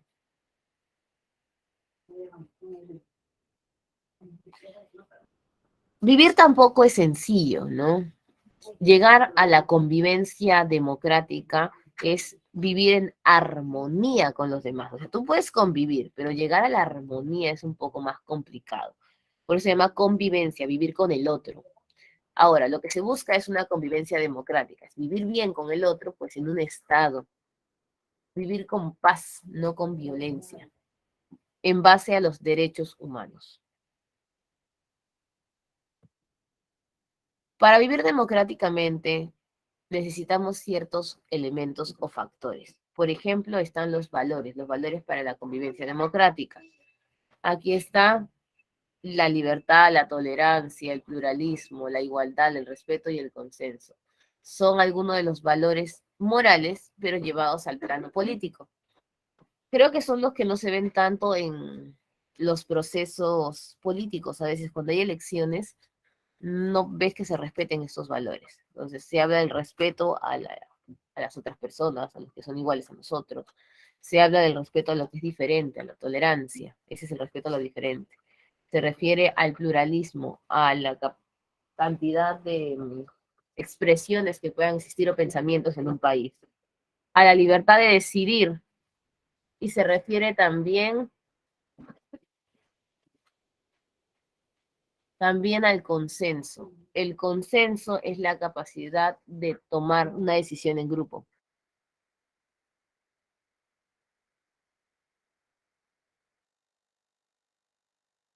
En el caso del consenso, ustedes saben que es un poquito complicado tomar una decisión, por ejemplo, nosotros que somos 33 millones de habitantes, ¿no? Así que el consenso no siempre es de todos, sino de la mayoría. Y como ya se ha enseñado a respetar, se supone que es más fácil llegar a un consenso en base a este respeto. Por otro lado, no solo se necesita enseñarle a las personas cómo deben actuar, sino que hay personas que necesitan límites. Entonces surgen las normas. Las normas son pautas de conducta para que todos podamos vivir bien y ordenadamente. Así existen tipos de normas: normas morales, normas sociales y normas jurídicas. Las normas morales corresponden a los que ayudan a ordenar nuestra conciencia. ¿Cómo es eso? Nos enseñan lo que es correcto e incorrecto en sociedad. Es un acuerdo social que se ha dado desde antes, ¿no? De repente nosotros ya lo estudiamos como una máxima, pero ya la sociedad lo ha visto esto correspondiente, correcto. Las normas morales ayudan a formar nuestra conciencia, nos lo forma la sociedad y la familia. Pero si tú no haces caso a estas normas morales, a lo máximo lo que tienes es una deformación de conciencia y una falta de aceptación social. Por ejemplo, si tú mientes constantemente, pues mentir se te hace común. Pero de allí a que seas excluido no siempre se da. Luego tenemos las normas sociales. Las normas sociales son por instituciones. Por ejemplo, tu familia tiene una norma específica, ¿no? Un horario que cumplir que otras familias de repente no. Los colegios, las universidades, todos tienen sus propias normas. Incluso nuestro centro preuniversitario también tiene normas sociales. Y existen las normas jurídicas. Las normas jurídicas son las que manda el Estado y se cumplen por coerción y coacción, es decir, por temor a la sanción y por temor a la autoridad. Coerción es a la sanción y coacción a la autoridad.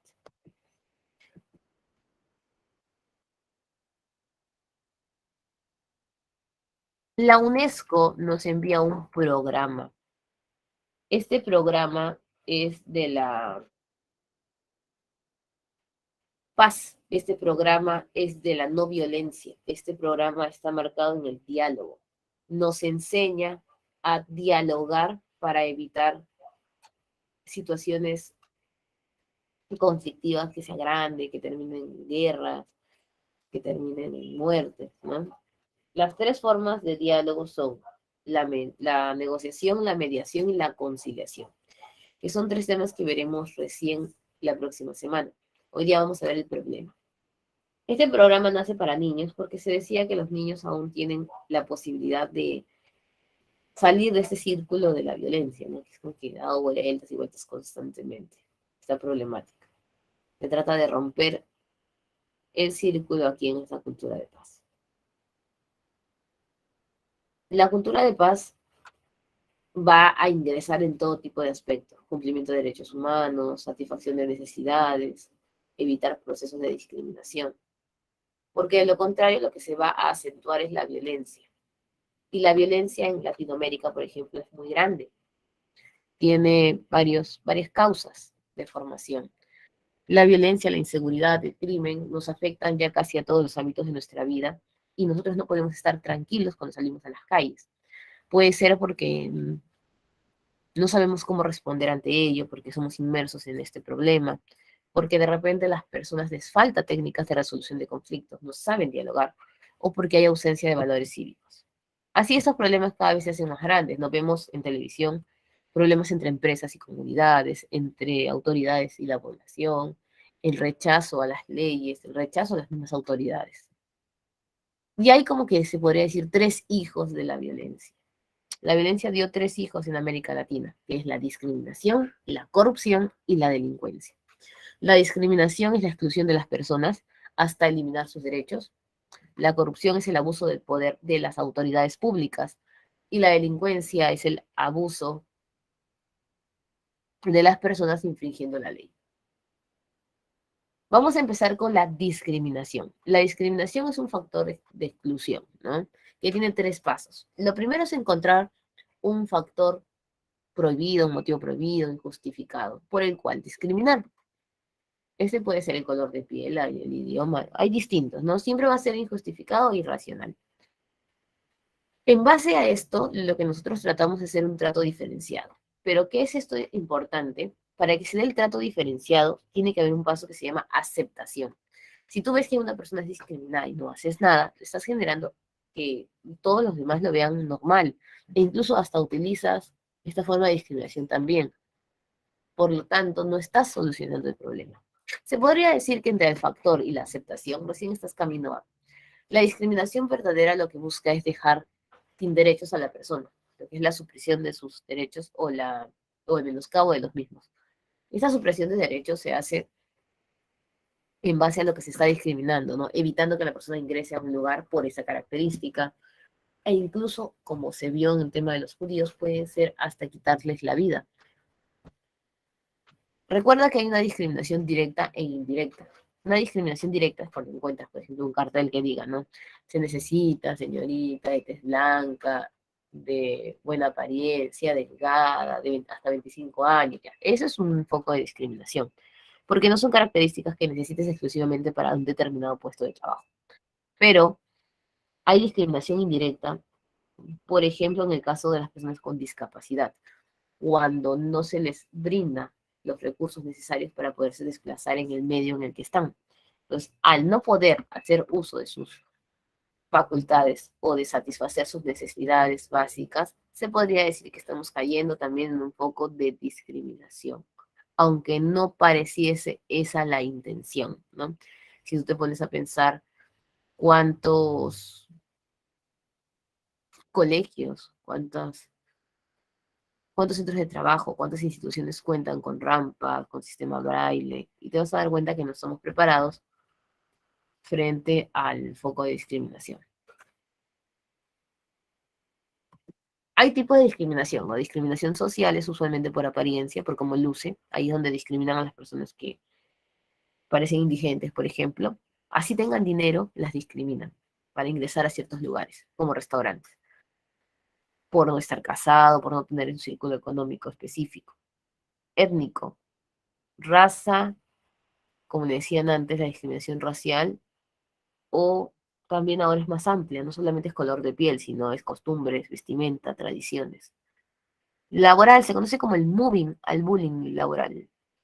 Puede ser por ser nuevo, por ser mujer, por ser varón. Hay diferentes razones por las que pueden discriminarte en un trabajo. Religioso e ideológico por la forma de pensar, ¿no? En el caso religioso, de repente por no tener algún documento, algún sacramento, como le dicen en las religiones, o algo que lo vincule con esta religión, puedas quedar fuera de, como en los colegios cuando pedían ciertas partidas de bautizo o matrimonio para los padres para que puedas ingresar al colegio. Ideológico, diferente pensamiento, sea político o filosófico. La nacionalidad, que es muy común ahora discriminar a las personas por el lugar en donde vienen, siempre se ha dado, pero en la actualidad es como que más acentuado. Discapacidad, que ya hemos hablado un poquito, y orientación sexual, no por ser mujer, varón, o por tener alguna otra orientación. La corrupción es el mal uso del poder público, ojo, público. No significa que en el lado privado no existan estos problemas, pero se conocen más como delitos que como temas de corrupción. Porque acá la corrupción nace porque el dinero que se está utilizando, la función que está involucrada es del Estado, o sea, de nosotros, no de todos nosotros. La corrupción se da por distintas razones. Y la mayoría de esas es por vivir en este círculo inmenso de la falta de transparencia y el querer tener más y más dinero, la ambición. Y afecta a las instituciones y en general a todos, porque al final todos nos vemos involucrados en este problema de la corrupción de una u otra forma.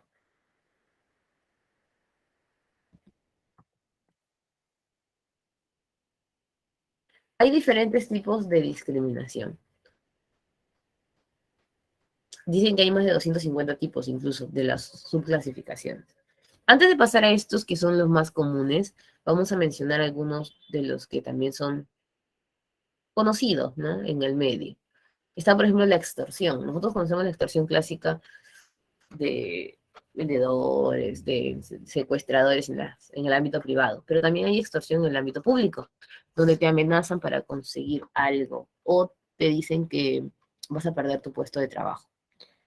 La concusión es el abuso de poder pidiendo algo, ¿no? Por ejemplo, tú eres policía y pides que te den dinero. No es un acto consumado exacto, ¿no? Para que se dé un acto de corrupción consumada tiene que haber corrupto y corruptor, quien paga y quien recibe. Pero ya con solo hecho de la autoridad de pedir, ya está haciendo corrupción para él, no para su ámbito, no nosotros. Pero eso se llama concusión. Pedir es concusión. Si pides y amenazas, es extorsión.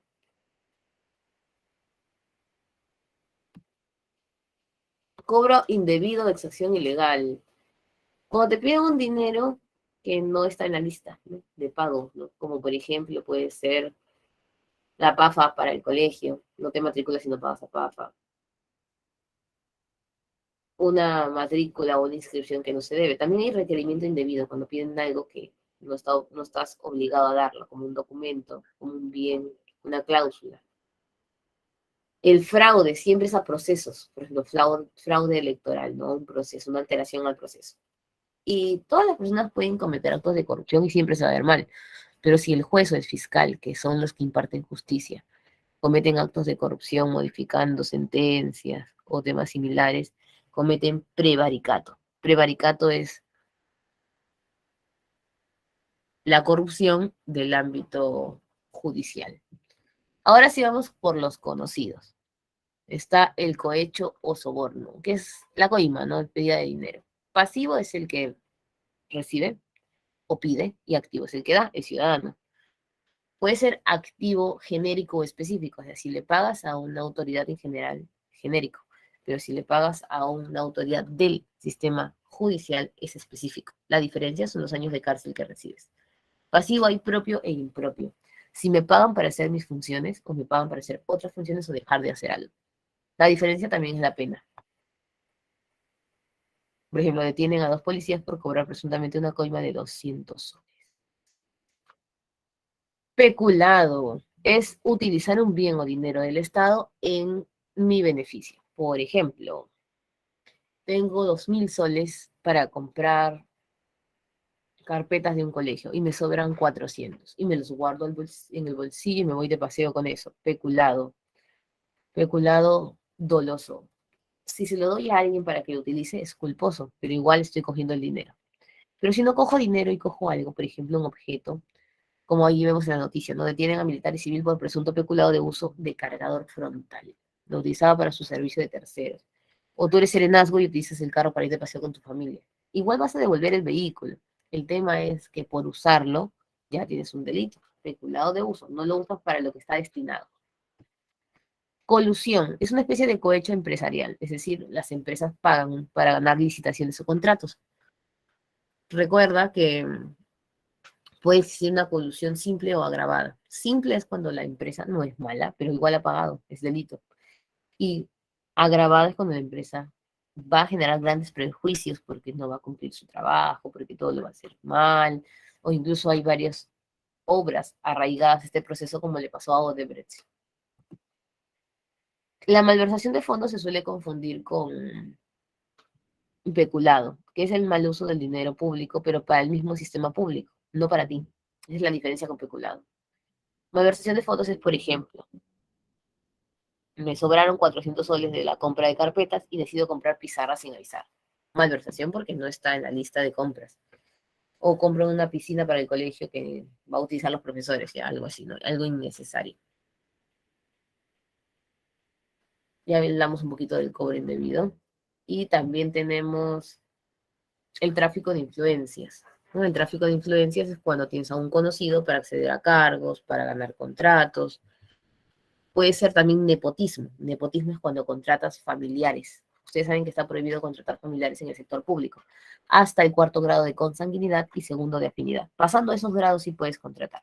¿Sí? Y sí puedes contratar un ahijado, por ejemplo, porque no es un familiar directo. También hay burocracia, que es colocar más funcionarios de los que necesitas en un cargo. Necesitas 5 y contratas a 15, por ejemplo, haciendo más lento el trabajo.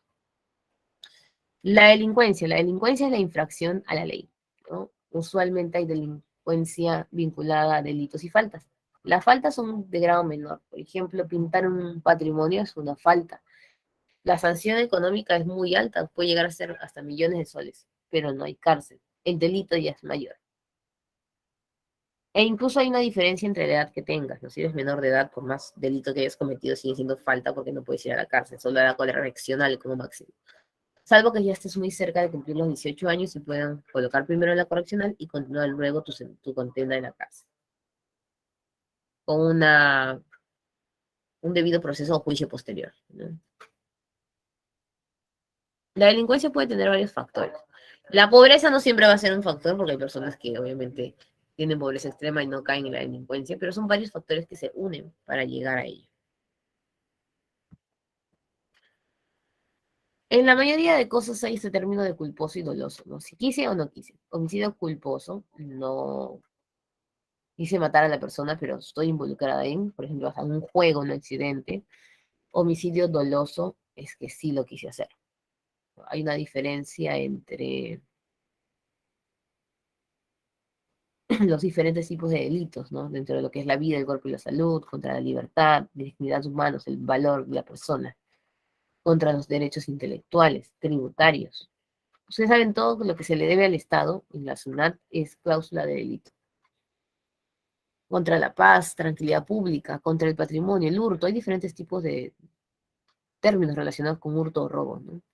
Hurto es menor cantidad, no te das cuenta, no hay violencia. El robo sí te das cuenta, mayor cantidad. Por eso dicen robo de un banco y no hurto de un banco. Hay diferentes tipos. Recuerda que no tener la licencia de conducir en ese momento no es un delito, es una falta. Ahora, atropellar, conducir con el alcohol, etcétera, ya eso es delito. Contra la familia, incluso abandonar a una familia, dejar a una persona embarazada cuando está en riesgo, todo eso es delito.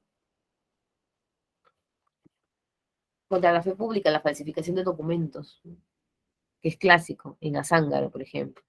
La calumnia e injuria es diferente. La difamación es como que es menor. Son tipos de difamación, pero es como que le falta.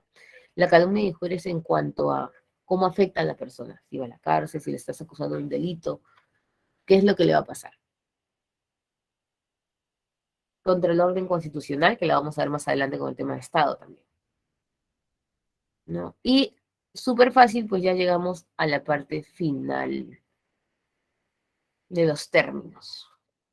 Teniendo en cuenta la definición de cultura de paz, identifica los enunciados que se relacionen con las medidas que permitan alcanzar su consecución. ¿Cómo podemos erradicar la violencia en nuestro país? Erradicar la violencia, la pobreza, el analfabetismo, la reducción de desigualdad, por supuesto, porque esto desencadena más violencia. El incremento progresivo de políticas asistencialistas. Dar ayuda solo por el momento no elimina el problema. ¿Toda forma de discriminación hay que eliminarla? Sí. La formación de leyes que permitan a la población aplicar justicia de forma directa. No. La justicia por nuestras manos no es la solución, sino la letra B, 1 y 3. La discriminación es un problema social recurrente en el Perú. Tomando en cuenta la información, determina el valor de verdad de los siguientes enunciados. La inmediata acción entre el rechazo a la población de estos comportamientos.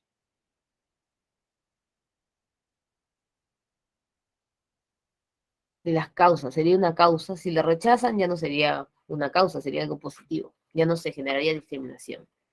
La negación y normalización de actos o frases o palabras racistas, sí. La aplicación drástica de sanciones, si están sancionando ya no habría problema. Desconocimiento de los agraviados, por supuesto. Letra D de dedo. Un padre de familia asesinado para evitar que su hija sea asaltada cerca a su domicilio. Cuerpo y salud, ¿no? Asesinato, perdón. Una banda de extorsionadores cobra cupos a un empresario textil. Patrimonio. Pacificando imprenta. Fe pública. Acosado por el instructor de gimnasio. Contra la libertad, que sería la libertad sexual. Letra C. Un funcionario de un viceministro usa diariamente el vehículo oficial a su cargo para el traslado de su familia a la escuela y realizar compras a su centro comercial. Eso es peculado de uso. ¿No? Un director de la escuela decide usar parte del dinero de mantenimiento preventivo de la adquisición de uniformes. Es algo bueno, pero no debió hacerlo, malversación de fondos, porque no está tipificado. Un alcalde distrital pide a un gerente del municipio que contrate los servicios de una determinada empresa de propiedad del hermano, tráfico de influencias. Eso que incluso por el contrato sería hasta colusión también. Solicita una suma de dinero, pides dinero y lo recibes, pasivo. Letra B de bonito. B, D, C y D. Y listo, chicos, hemos terminado. Súper sencillo el tema del día de hoy. Así que hay que practicar un poco. La próxima semana llegando les doy sus quizzes.